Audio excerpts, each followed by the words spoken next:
राज्य मंत्री हैं दर्जा प्राप्त सोनम किन्नर, जिन्होंने अपना इस्तीफा देने की बात कही है। देखिए, जिस राज्य में थर्ड जेंडर यानी हमारे किन्नर समाज के लोग अगर दुखी हों तो हमारे धर्मशास्त्र कहते हैं उस राज्य के राजा को या उस राज्य की सरकार को श्राप से कोई नहीं बचा सकता।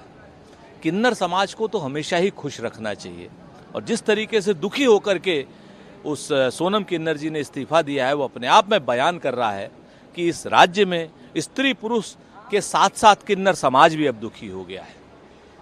ये बड़ी गंभीर बात है, और उन लोगों के लिए तो और गंभीर बात है जो धर्म के नाम पर सत्ता में आए हैं। आज जवाब देना होगा इनको सोनम किन्नर के इस्तीफे का। हम सब लोग सामाजिक रूप से हमेशा किन्नर समाज को खुश रखने का प्रयास करते हैं। ये पहली ऐसी सरकार है जो किन्नर समाज को भी दुखी किए है, तो आम समाज का इसने क्या हाल कर रखा होगा ये कल सोनम किन्नर जी के इस्तीफे से पता चलता है। आने वाले समय में इसका खामियाजा इनको धार्मिक रूप से, सामाजिक रूप से और राजनीतिक रूप से भुगतना पड़ेगा। इसके साथ ही एआईएमआईएम प्रमुख असदुद्दीन ओवैसी ने ये बात ट्वीट के माध्यम से बताई। उन्होंने कहा यूपी में कांवड़ मार्गों पर जो भय की स्थिति है उसको देखकर ये पता चलता है कि मुसलमानों के प्रति नफरत की क्या हकीकत है। इस गहरी नफरत का श्रेय राजनीतिक दलों, हिंदुओं के नेताओं तथा तथाकथित दिखावटी धर्मनिरपेक्ष दलों को जाता है। देखिए, चाहे हिंदुओं के नेता हों या मुसलमान के नेता हों या राजनीतिक दलों के नेता हों, हमें भारतीय जनता पार्टी के एजेंट से कोई प्रवचन नहीं सुनना है, और भारतीय जनता पार्टी के एजेंट अपना काम करें। उत्तर प्रदेश में भारतीय जनता पार्टी की सरकार को असदुद्दीन ओवैसी समर्थन कर रहे हैं ताकि यहाँ पे विवाद हो सके। भारतीय जनता पार्टी की सरकार यहाँ से जाने वाली है, यहाँ पर उनके सीएम को लेकर के विवाद बढ़ा हुआ है, और ऐसे में असदुद्दीन ओवैसी हिंदू मुसलमान करके उनकी सीट को बचाने का जो कुत्सित प्रयास कर रहे हैं, देश का हिंदू भी जानता है, देश का मुसलमान भी जानता है, असदुद्दीन ओवैसी शुद्ध रूप से भारतीय जनता पार्टी के एजेंट हैं। हम अपना मसला यहाँ सुलझा रहे हैं, सुलझा लेंगे। हमारे देश के सांप्रदायिक माहौल पर कोई आंच नहीं आ सकती, ना भारतीय जनता पार्टी वालों के कहने से और ना ओवैसी के कहने से। हेमंत बिस्वा शर्मा ने भी जनसंख्या नियंत्रण का ब्रांड एम्बेसडर बना देना चाहिए। जिस समुदाय को जनसंख्या नियंत्रण की ज़रूरत है वो केवल उनकी ही बात सुनेगा।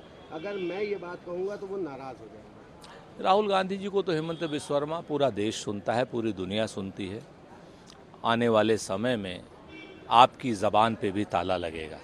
ये अलग बात है कि उन्होंने बिस्कुट आपको ऑफर नहीं किया था और बिस्कुट उन्होंने सही लोगों को खिला दिया था। सच बात ये है कि आप असम को देखिए, बाढ़ आई हुई है, कुशासन है, आपने लगातार वहाँ ज़मीनों पे कब्जे किए हैं।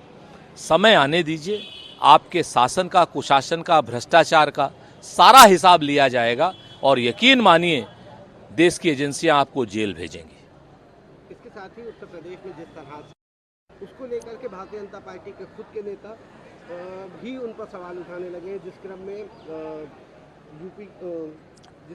जिस क्रम में नीतीश कुमार ने पहले इसको लेकर के खंडन किया, उसके बाद अब जेडीयू के बाद अब चिराग पासवान ने भी खाने पीने की दुकानों के लिए कांवड़ यात्रा के नियमों का विरोध किया। देखिए, भारतीय जनता पार्टी जब से चुनाव हारी है उत्तर प्रदेश में, जब से मोदी की गारंटी चुनाव हारी है उत्तर प्रदेश में, जब से योगी जी की सरकार चुनाव हारी है उत्तर प्रदेश में, तब से भारतीय जनता पार्टी को समझ नहीं आ रहा वो क्या करे।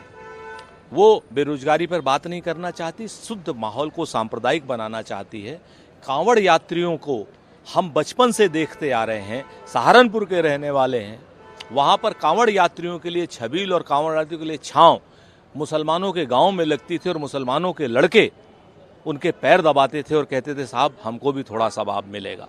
इस तरीके की यात्रा पर सांप्रदायिकता करना घनघोर रूप से अन्याय है, घनघोर रूप से पाप है, और भारतीय जनता पार्टी को इस पाप का खामियाजा श्राप के रूप में राजनीतिक रूप से भी भुगतना पड़ेगा, सामाजिक रूप से भी भुगतना पड़ेगा। एक आखिरी सवाल रहेगा, उत्तर प्रदेश जिस तरह से कांवड़ का चल रहा है विवाद, इसको लेकर के मुख्तार अब्बास नकवी ने भी कहा कि समिति प्रशासनिक दिशा निर्देश के आधार पर भ्रम की स्थिति पैदा हो गई है। मुझे खुशी है कि राज्य सरकार ने सभी सांप्रदायिक भ्रम को स्पष्ट कर दिया है। जहां तक कांवड़ यात्रा और श्रद्धा, सम्मान और सुरक्षा का सवाल है, इस पर किसी को कोई आपत्ति नहीं। किसी को भी इस तरह के मामले सांप्रदायिक भ्रम पैदा करने का प्रयास नहीं करना चाहिए। ये ना तो देश के लिए अच्छा है, ना ही धर्म या मानव जाति के लिए अच्छा है। मुख्तार अब्बास कहीं ना कहीं बेपेंदी के लोटे की तरीके से बात तो नहीं कर रहे हैं। कहीं परसों कुछ कह रहे थे, कल कुछ कह रहे हैं, आज फिर पलट जाएंगे। अरे मुख्तार अब्बास साहब, आप तो कांवड़ यात्रा में भी गए थे पहले, आपने फोटो डाली है।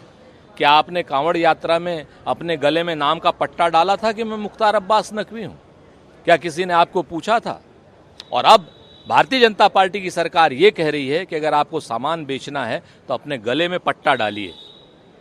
आप इसके समर्थन में हैं या आप इसके विरोध में, ये स्पष्ट कीजिए। बेपेंदी के लोटी की तरह कभी कुछ आपको लोगों ने सीरियस लेना बंद कर दिया है।